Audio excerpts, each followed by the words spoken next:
உங்க ஃப்ரெண்ட கேக்குறீங்க, என்னப்பா மெர்சிடிஸ் பென்ஸ் கார் வாங்கலையா? கார் வாங்குறதுக்கு என்கிட்ட பணம் இல்லை. அது தவறான வார்த்தை. அந்த மெர்சிடிஸ் பென்ஸ் வாங்குவதற்கான 3 கோடி ரூபாயை சம்பாதிக்கும் திறமை என்னிடத்தில் இல்லை என்று சொல். அப்பொழுது நீ சிந்திப்பாய், அந்த திறமை உனக்கு வரும். அப்ப அந்த 3 கோடி பென்ஸ் காரை வாங்குவாய். கோபிநாத், ரொம்ப சிம்பிள். என்ன தெரியுமா?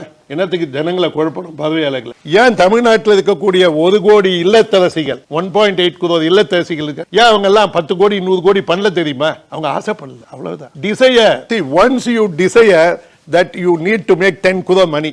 Let us take one housewife in Salem decides she wants to make 10 crore per year. That is called destination. Then she controls only 2 things, direction and speed.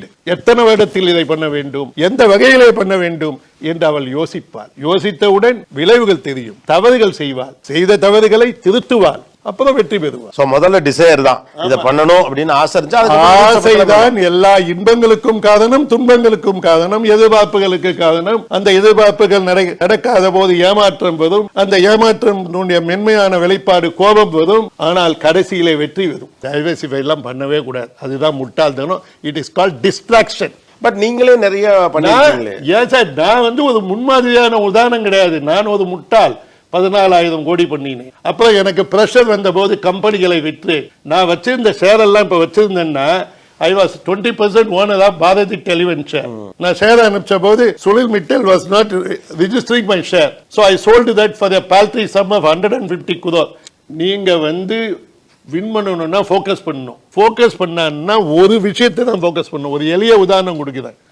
Sun ரொம்ப powerful, but he is not focused. So நீங்க ஒரு கொடையை வாங்கி அந்த சன்னை ஏமாத்துறீங்க.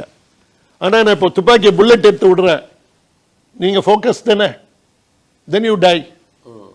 So நீங்க எதை செய்தாலும் focus, அந்த வேலையை செய்யும் போது ஃபோக்கஸ் பண்ணுங்க. நான் பார்த்த வரைக்கும் பார்த்தீங்கன்னா, இப்போ நீங்கள் ரியல் எஸ்டேட் பண்ணியிருக்கீங்க. நீங்கள் சொன்னீங்க I am not right successful model, என்ன ரெஃபரன்ஸாக எடுக்கவே நான் ஸ்டில் நார்மலாக எப்படி அமையுது அப்படின்னு கேட்டால், ஒருத்தர் ஒவ்வொன்றா எக்ஸ்பெரிமெண்ட் பண்ணி பார்க்க வேண்டியிருக்குது. இது ட்ரை பண்ணுவோம், இது ஒர்க் அவுட் ஆனா இது ஒர்க் அவுட் ஆனா அது, இல்லாட்டி இது அப்படி போறது இன்னைக்கு சரியா இல்ல பிடிச்சபடியா ஒண்ணுல போறது சரியா? வியாபாரியே இல்ல சார்.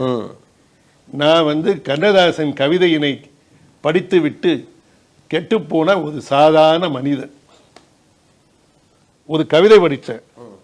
அந்த கவிதையை என்னால முழுசா சரியா சொல்ல முடியாது.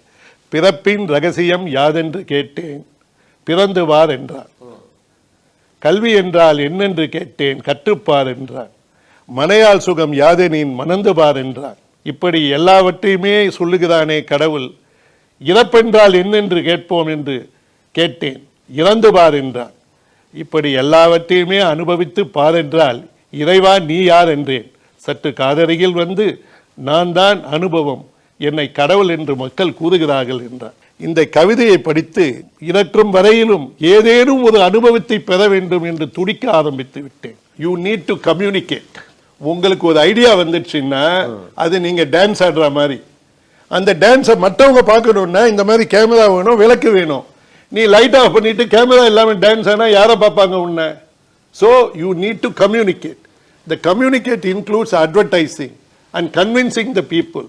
Upon the idea should be so convincing that everyone needs it. Then people will invest. So அப்ப இங்க பணம் பிரச்சனை கிடையாது, பணத்தை பெறறதுக்கான ஸ்கில் உங்கள்ட்ட இருக்கா முக்கியம். சரியாக சொல்லிவிட்டீர்கள் கோபிநாத். சோ அந்த பணத்தை பெறறதுக்கான ஸ்கில் இருந்தா அது issue. You lack a skill.